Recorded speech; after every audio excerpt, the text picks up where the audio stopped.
আসসালামু আলাইকুম রহমতুল্লাহি অবরকাতুহু। সম্মানিত দর্শক, বিষয়টি পুরনো, কিন্তু এর যে প্রেক্ষাপট এটি বর্তমান এবং এটির যে গুরুত্ব তা আগামী দিনের আমাদের অর্থনীতি, জাতীয় পরিচয়, আমাদের সেন্ট্রাল ব্যাংক, আমাদের ব্যাংকিং ব্যবস্থা সব কিছুর জন্যই এটি রীতিমতো অশনি সংকেত। আমাদের দেশে অনেকে অনেক সময় অনেক কিছু করেন যেটি অবিবেচনাপ্রসূত। জাস্ট ছোট্ট একটা উদাহরণ দিই। যখন দুর্নীতি দমন কমিশন হলমার্ক কেলেঙ্কারি নিয়ে খুব বেশি বাড়াবাড়ি করল, ঠিক সেই সময়টিতে দুর্নীতি দমন কমিশনের এই হস্তক্ষেপের বিরুদ্ধে কেউ দাঁড়াতে পারছিল না। এ কারণ হলো শেখ হাসিনার জমানার প্রথম দিকে একেবারে সবাই খুব গণতন্ত্র মনা হয়ে পড়েছিল। আবুল হোসেনকে গ্রেপ্তার করতে হবে, হলমার্ক কেলেঙ্কারি থেকে শুরু করে যত সব বড় বড় কেলেঙ্কারি রয়েছে, এ সকল কেলেঙ্কারি একেবারে সমূলে উপড়ে ফেলতে হবে। হলমার্ক যে কাজটি করেছিল সেটি হলো, সে নামে বেনামে বহু টাকা ঋণ নিয়েছিল, কিন্তু তখনও পর্যন্ত হলমার্কের যে ঋণ, তার সঙ্গে তার যে অর্থ সম্পদ, ব্যবসা বাণিজ্য, এটার পরিমাণ বেশি ছিল। সোনালী ব্যাংকের যারা কর্মকর্তা রয়েছেন তারা সবাই মিলে প্রাণান্ত চেষ্টা করেছে এই প্রকল্পটি বাঁচানোর জন্য, কিন্তু না, সরকারি আমলাতন্ত্রের যে দাপট, সেই দাপটে হলমার্কে গলা টিপে মারা হলো। এবং ওই যে শিল্প কলকারখানার বিরুদ্ধে যে যাকে বলা হয় আচরণ, সেই আচরণে একটার পর একটা ধস নামতে থাকলো ব্যবসা বাণিজ্যে। হলমার্ক শেষ হলো, কিন্তু সোনালী ব্যাংকে সে টাকা আদায়ের কোনো ব্যবস্থা হলো না। কিন্তু যখন এই হলমার্কের এই ঘটনাটা ঘটলো, তারপরে বেসিক ব্যাংক কিন্তু আব্দুল হাই আরও মারাত্মক অন্যায় করলো, কিন্তু আব্দুল হাইয়ের একটা পশমকেও কিন্তু স্পর্শ করতে পারল না। ৩,০০০ কোটি টাকা হলমার্ক নিয়েছিল, আর জনতা ব্যাংক থেকে তখন অ্যানন ট্যাক্স ছিল ৩,০০০ কোটি টাকা।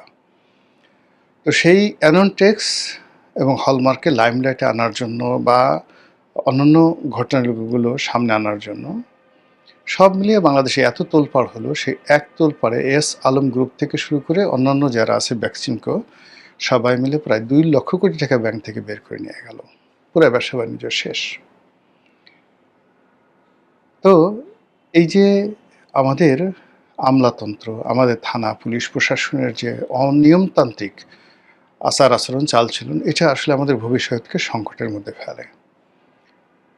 ভূমিকাটা আনলাম এই কারণে যে সাম্প্রতিক সময় আপনারা যারা লক্ষ্য করেছেন যে সিআইডি একটি চার্জশিট অনুমোদন করেছে।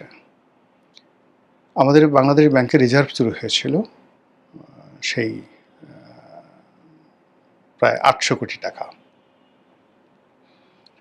এই রিজার্ভ চুরির ঘটনায় তাৎক্ষণিকভাবে বাংলাদেশ ব্যাংকের গভর্নরকে শেখ হাসিনা সরকার ওই মুহূর্তে গদিচ্যুত করেছিল। ওই সময়টাতে আমার বক্তব্য ছিল যে এই গদিচ্যুতিটা শেখ হাসিনার একটা মারাত্মক ভুল হলো। এখন ইদানিংকালে যে জিনিসটা দেখা যাচ্ছে যে সেটা হলো, শেখ হাসিনা সবার আগে জিজ্ঞাসা করেছিলেন যারা তদন্তে কর্মকর্তা, ইভেন এই ঘটনা যখন প্রকাশ হয়নি তার আগে শেখ হাসিনাকে যখন গভর্নর জানিয়েছিলেন আতিয়ার রহমান, তো শেখ হাসিনা তখন সমস্ত গোয়েন্দা সংস্থা যারা লোকজন তাদের সবাইকে ডেকে গোপনে জিজ্ঞাসা করেছিলেন, আচ্ছা আতিয়ার কি এই ঘটনার সাথে জড়িত কিনা। সবাই এক বাক্যে বলেছে যে না, উনি জড়িত না, পুরো সিস্টেমের মধ্যে একটা করাপশন ঢুকে পড়েছে, যেটি এখন মোটামুটি ইন্টারনেটে ওই ঘটনার সাথে যারা সম্পৃক্ত সবাই নানা রকম পডকাস্টে বক্তব্য দিয়েছেন। তো এটা শেখ হাসিনা নিজে জানার পরেও, বিশ্বাস করার পরেও গভর্নর আতিয়ার রহমানকে তিনি অ্যাভেল করেননি, বা জনরোষের ভয় বা ওই মুহূর্তে সরকারের যে সাধু সাজার যে চেষ্টা, সব মিলিয়ে সরকার হয়তো নিজে ভড়কে গিয়েছিল এবং আতিউর রহমান সাহেবকে ব্যাংক থেকে চাকরিচ্যুত করা হলো। যা হোক, ঘটনা পরিক্রমায় এই যে টাকা রিজার্ভ চুরি, তারপরে এর সাথে যে বিভিন্ন ঘটনা, সেই ঘটনায় এখনো পর্যন্ত যতটুকু সফলতা, সেই সফলতাটুকু আসছে কিন্তু সেই রাখাল বালক আতিউর রহমানের উদ্যোগে। তিনি চাকরি হারানোর আগেই কিন্তু এই ঘটনাগুলো তিনি করে ফেলেছিলেন। ফার্স্টে হলো তিনি আমেরিকা থেকে একটি মামলা করার সিদ্ধান্ত নিয়েছিলেন। যে মামলা এই দীর্ঘ শুনানির পরে এখন সেই মামলা গ্রহণ করা যায়। আমেরিকার আদালত সেটা মানে কগনিজেন্সে নিয়েছে। দ্বিতীয়ত তিনি সেই হ্যাকারদের কাছ থেকে ব্যাংকক এবং ফিলিপাইন্সে যে অর্থগুলো ছিল, যেগুলো তখনও ট্রান্সফার হয়, সেই অর্থগুলো ফেরত আনতে পেরেছিলেন। তৃতীয়ত এই ঘটনার সাথে যে জড়িত সেটা হলো ফিলিপাইন্সের রিজার্ভ ব্যাংক। ফিলিপাইন্সের রিজার্ভ ব্যাংকের যে সংশ্লিষ্ট কর্মকর্তা, তার বিরুদ্ধে সেই ফিলিপাইন সরকার যে ব্যবস্থা নিয়েছে, ব্যবস্থা নেওয়ার পর সেই ব্যাংকের বিরুদ্ধে, অর্থাৎ মূলত সেই ব্যাংকের বিরুদ্ধে মার্কিন ফেডারেল কোর্টে মামলা করা থেকে শুরু করে আরও যা কিছু করা দরকার সব কিন্তু সেই গভর্নর আতিউর রহমান সাহেব করেছেন। তো সেখানে বেশিরভাগ টাকা ফেরত এসেছে, বাকি টাকা ফেরত আসবে এবং রিজার্ভ ব্যাংক সেটা দেবে। এখন বাংলাদেশ ব্যাংকের পক্ষ থেকে বা বাংলাদেশ এর পক্ষ থেকে আমেরিকাতে যে যুক্তি এবং তথ্য উপস্থাপন করা হবে বা করতে হবে, সেটি হলো এই ঘটনার পেছনে রিজার্ভ ব্যাংক জড়িত, এই ঘটনার পেছনে হ্যাকাররা জড়িত এবং হ্যাকারদের সাথে কেউ কেউ বাংলাদেশে জড়িত।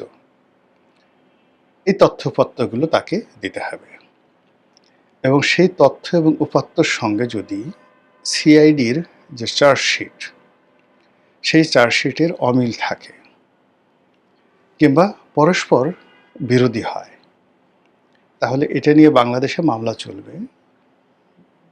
এই সিআইডির মামলায় যারা আসামি তাদের সবাইকে আপনি ফাঁসিতে চড়াতে পারবেন, কিন্তু আন্তর্জাতিক অঙ্গনে বাংলাদেশের যে ভাবমূর্তি, বাংলাদেশ ব্যাংকের যে ভাবমূর্তি, এটি মারাত্মকভাবে ক্ষুণ্ণ হবে। আমি এখন পর্যন্ত জানি না যে এই চার্জশিটে ইন ডিটেলস কী আছে, যেহেতু এটা অনুমোদিত হয়েছে, এটা এখনও সাবমিট করা হয়নি, হয়তো সাবমিট করা হবে। আমাদের দেশে যা হয়, যখন একটা চার্জশিট হয়, এসপি পর্যায়ের যারা লোকজন আছেন তারা জেলা পর্যায়ে এটি অনুমোদন দেন। এখন এখানে কারা অনুমোদন দিচ্ছেন, কোন পর্যায়ে দিচ্ছেন, এটিকে সিআইডির যিনি প্রধান, এটি একজন এডিশনাল আইজি, তিনি দিচ্ছেন কিনা আমি বলতে পারবো না। এই মামলা যারা গুরুত্বপূর্ণ আসামি কজন গ্রেপ্তারকৃত অবস্থায় আছেন তাও আমি জানি না। তবে সেই যে এই মামলার প্রধানতম গুরুত্বপূর্ণ আসামি রাখাল বালক ডক্টর আতিউর রহমান, তিনি দেশের বাইরে আছেন। ফলে আওয়ামী লীগের অন্যান্য যারা লোকজন রয়েছেন তাদের মতো তিনিও এখন সেই একটা রাজনৈতিক যে প্রোপাগান্ডা, সেই প্রোপাগান্ডার সুযোগ তিনি নেবেন।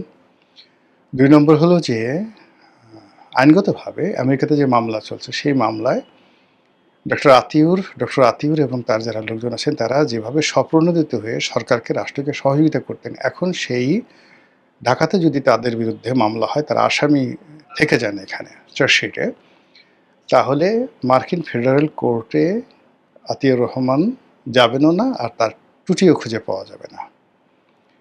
বাংলাদেশে যখন সিআইডির মামলা হবে, তাকে ইন্টারন্যাশনাল যে পুলিশ, ইন্টারপোল, সেই ইন্টারপোলের মাধ্যমে তাকে রেড অ্যালার্ট জারি করা হবে এবং তিনি প্রাণান্ত চেষ্টা করবেন সেখান থেকে পালিয়ে থাকার জন্য অথবা কোনো একটা দেশে রাজনৈতিক আশ্রয় নেওয়ার জন্য। তো সেটা তিনি তার মতো করবেন, কিন্তু আমাদের যে অর্থনীতি, আমাদের যে ব্যাংক, এগুলোর কি হবে?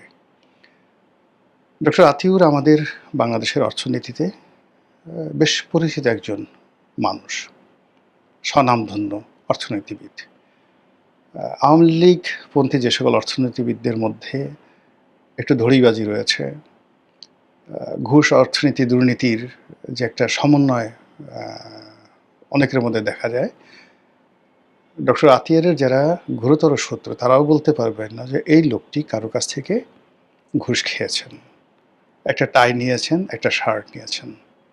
এটা যে কোনো লোক বলতে পারবেন। তার সবচেয়ে বড় যে আপনি যদি দুর্বলতা ধরেন, সে বাংলাদেশ ব্যাংকের গভর্নর হিসেবে মিডিয়ার সাথে কথা বলেছেন। শেখ হাসিনাকে নিয়মিত মানে অর্থমন্ত্রীকে ভায়োলেট করে নিয়মিত সরাসরি শেখ হাসিনার সাথে যোগাযোগ রক্ষা করেছেন এবং তার সঙ্গে শেখ হাসিনার যে সখ্যতা, এটি দেখে অনেকে বলতেন যে তিনি হয়তো ভবিষ্যতে বাংলাদেশের আওয়ামী লীগের অর্থমন্ত্রী হবেন। তো এছাড়া অন্য কোনো মানে যে দুর্নীতি, অনিয়ম এগুলোর যে অভিযোগ সেটি তার বিরুদ্ধে কেউ বলতে পারবে না। প্রান্তিক একটি জনগোষ্ঠী থেকে উঠে আসা, দরিদ্র একটি পরিবার থেকে উঠে আসা ডক্টর আতিউর কখনো নিজেকে অভিজাত দাবি করেননি। তার যে গায়ের রং, তার যে ফিগার, তার যে ক্যারিয়ার, তিনি ইজিলি নিজেকে রায় বাহাদুর, খান বাহাদুর বলতে পারতেন। কিন্তু তিনি বলেছেন কি করে শৈশবে অত্যন্ত কষ্ট করে রাখাল বালকের মতো দায়িত্ব পালন করেছেন। অর্থাৎ পরিবারের যে আমাদের তার যে শুরুটা, জন্মের যে শুরুটা, সেটা ৫০-এর দশকের শেষ সময়। তখন আবহমান বাংলাতে প্রায় সব পরিবারই ছিল দরিদ্র। এই পরিবারের ছেলেদেরকে স্কুলে যাওয়ার আগে গরু বাছুর লালন পালন করতে হতো। তারপরে ক্ষেতের ফসলে যে কাজকর্ম সেই কাজগুলো করতে হতো। যাদের বাড়িতে ৪-৫টি দুধেল গাভী ছিল তাদের দুধ দোহাতে হতো এবং এগুলো বিক্রি করতে হতো এবং সেই কাজগুলো ডক্টর আতিয়ার করেছেন। সেই কষ্ট করে ধীরে ধীরে ঢাকায় এসেছেন, ঢাকা বিশ্ববিদ্যালয়ে পড়েছেন, ঢাকা বিশ্ববিদ্যালয়ের অধ্যাপক হয়েছেন, অর্থনীতিবিদ হয়েছেন, গভর্নর হয়েছেন। তো এই যে সফলতার যে একটা ধারাবাহিকতা, সেই ধারাবাহিকতাটা তিনি গর্ব ভরে সবার কাছে বলতেন। এজন্য তাকে অনেকে রাখাল বালক হিসেবে কেউ ঠাট্টা করতেন। এমনকি তার পরিবারের স্ত্রী সন্তানরা বলতেন যে কী দরকার এই সমস্ত কথাবার্তা বলার। কিন্তু তিনি এই কথাগুলো বলতেন এবং এটাকে ধারণ করতেন। এবং সম্ভবত বাংলাদেশের ইতিহাসে একমাত্র এই রাখাল বালক একমাত্র ব্যক্তি যিনি পরপর কয়েকটি ধাপ অতিক্রম করেছেন। প্রান্তিক জনগোষ্ঠী থেকে সমাজে একেবারে অভিজাত পর্যায়ে পৌঁছে গিয়েছেন। সাধারণ দরিদ্র থেকে ঢাকা বিশ্ববিদ্যালয়ের শিক্ষক, ঢাকা বিশ্ববিদ্যালয়ের শিক্ষক থেকে বাংলাদেশ ব্যাংকের গভর্নর হয়েছেন। কিন্তু দুর্নীতি যাকে স্পর্শ করেনি, তারপর অজাতশত্রু, কারোর সাথে তার শত্রুতা, মারামারি, হানাহানি, এই সমস্ত পলিটিক্যাল যে কেওয়াস, এগুলোর মধ্যে তিনি ছিলেন না। এবং তিনি যতদিন পর্যন্ত বাংলাদেশ ব্যাংকের গভর্নর ছিলেন ততদিন পর্যন্ত এস আলম, সালমান, বেক্সিমকো এই জিনিসগুলো আসলে এত অসহনীয় পর্যায়ে যায়নি। ২০১২ সন পর্যন্ত এতটা অসহনীয় পর্যায়ে যায়নি। যেই মুহূর্তে তাকে গদিচ্যুত করা হলো, অমনি বাংলাদেশ ব্যাংকের সেই একজন ডেপুটি গভর্নর, হিন্দু এক ভদ্রলোক ছিলেন, এস.কে. সুর, তার নেতৃত্বে যে একটা যাকে বলা হয় অর্থ দানব গোষ্ঠী তৈরি হয়ে গেল। তার পরবর্তীতে যে সকল গভর্নররা আসছেন তারা সেই অর্থ দানবদের হুকুম তামিল করেছেন মাত্র। তাদের কথা মতো তাদের বাসায় গিয়ে, তাদের বাড়িতে গিয়ে, এমনকি তাদের বেডরুমে গিয়ে বিভিন্ন ব্যাংকের যারা ম্যানেজিং ডিরেক্টর বা সিইও রয়েছে তাদেরকে সেখানে যেতে বাধ্য করতেন, সেই বড় বড় ব্যবসায়ীদের বেডরুমে। এই ছিল এদের অবস্থা। বিভিন্ন কমার্শিয়াল ব্যাংকের, বিশেষ করে সরকারি যে সমস্ত পাবলিক ব্যাংকের চেয়ারম্যানরা ছিলেন, দুর্নীতির পাহাড় গড়ে তুলেছেন।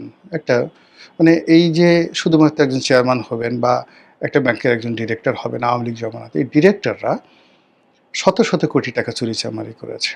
তো সেখানে বাংলাদেশ ব্যাংকের একজন গভর্নরের বিরুদ্ধে ব্যক্তিগত যেখানে ৳১ দুর্নীতির অভিযোগ নাই, সেখানে তিনি হ্যাকারদের সাথে মিলিত হয়ে বাংলাদেশ ব্যাংক থেকে ৮০০ কোটি টাকা পাচার করেছেন।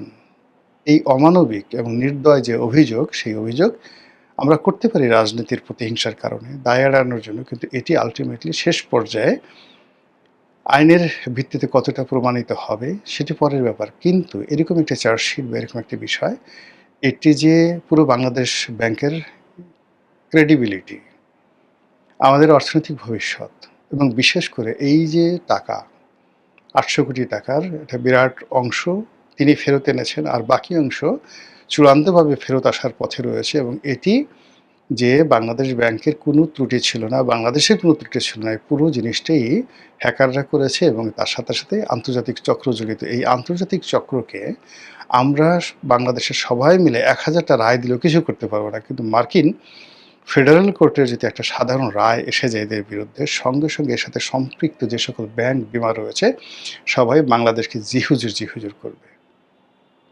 আমরা এই যে একজন রাখাল বালককে বা আওয়ামী লীগের যে সমস্ত কর্মকর্তা আওয়ামী লীগপন্থী ছিলেন তাদেরকে ফাঁসানোর জন্য এই মুহূর্তে সারা বাংলাদেশে যে তোড়জোড় চলছে, যেখানে ছাত্রলীগ আছে, যেখানে যুবলীগ আছে, যেখানে আওয়ামী লীগ আছে, হোক সে ডাক্তার, ইঞ্জিনিয়ার, বিজ্ঞানী, ডাজ নট ম্যাটার, সবাইকে তুরাগে ফেলতে হবে। এই তুরাগে ফেলার সংস্কৃতি থেকে যদি অন্তত এই আর্থিক সেক্টরটাকে আলাদা রাখা না যায়, এর মতো সেন্সিটিভ কোনো জায়গা নেই, তাহলে আমরা আগামী দিনগুলোতে যে বিপর্যয়ের মধ্যে পড়ব বলে আশঙ্কা করছি, সেই বিপর্যয়কে আরও অনেক অনেক বহুগুণে বাড়িয়ে দেবে। মহান আল্লাহ আমাদের সবাইকে হেদায়েত দান করুন, হেফাজত করুন। আসসালামু আলাইকুম রহমতুল্লাহি ওয়া বারাকাতুহু।